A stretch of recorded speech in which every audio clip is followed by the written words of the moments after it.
family business started in Melbourne in 1880 and has now been going 133 years, always in Little Collins Street.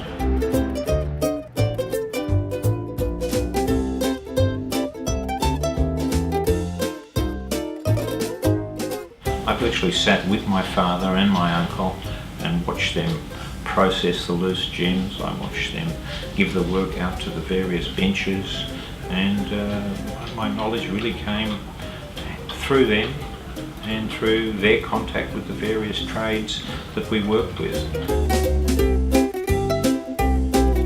So that I've worked with watchmakers, jewellers, diamond setters, gem sorters, polishers, and silver platers, and all the various crafts people that come into making the jewellery industry what it is.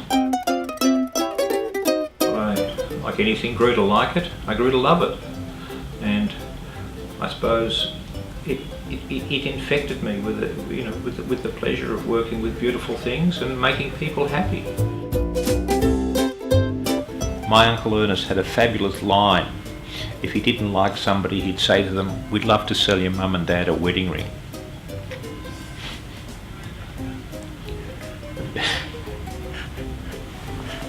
You think they'll get that? Melbourne, for me, as a young boy about town, well, the people were interesting, the suited nature of them, the hatted nature of the men, so that the dress of Melbournians has changed since I started in the jewellery trade. The city buildings in Little Collins Street have changed considerably by height, and I suppose it's the continual evolvement of the city. It grows, and your mind finds it hard to keep up with it. Hi, my name is David Benjamin. I am a jeweller, but I'm also a dog lover, and I've decided that they should be in this video. A memorable moment for me this year was one of my oldest clients.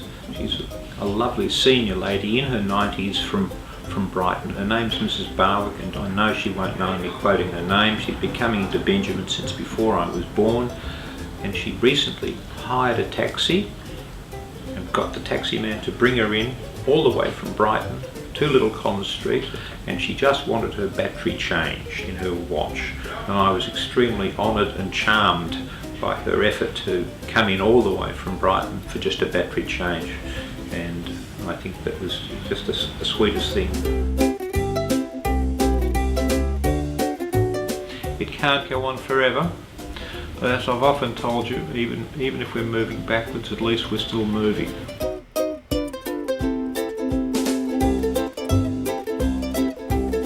And that's my story. Thank you for listening.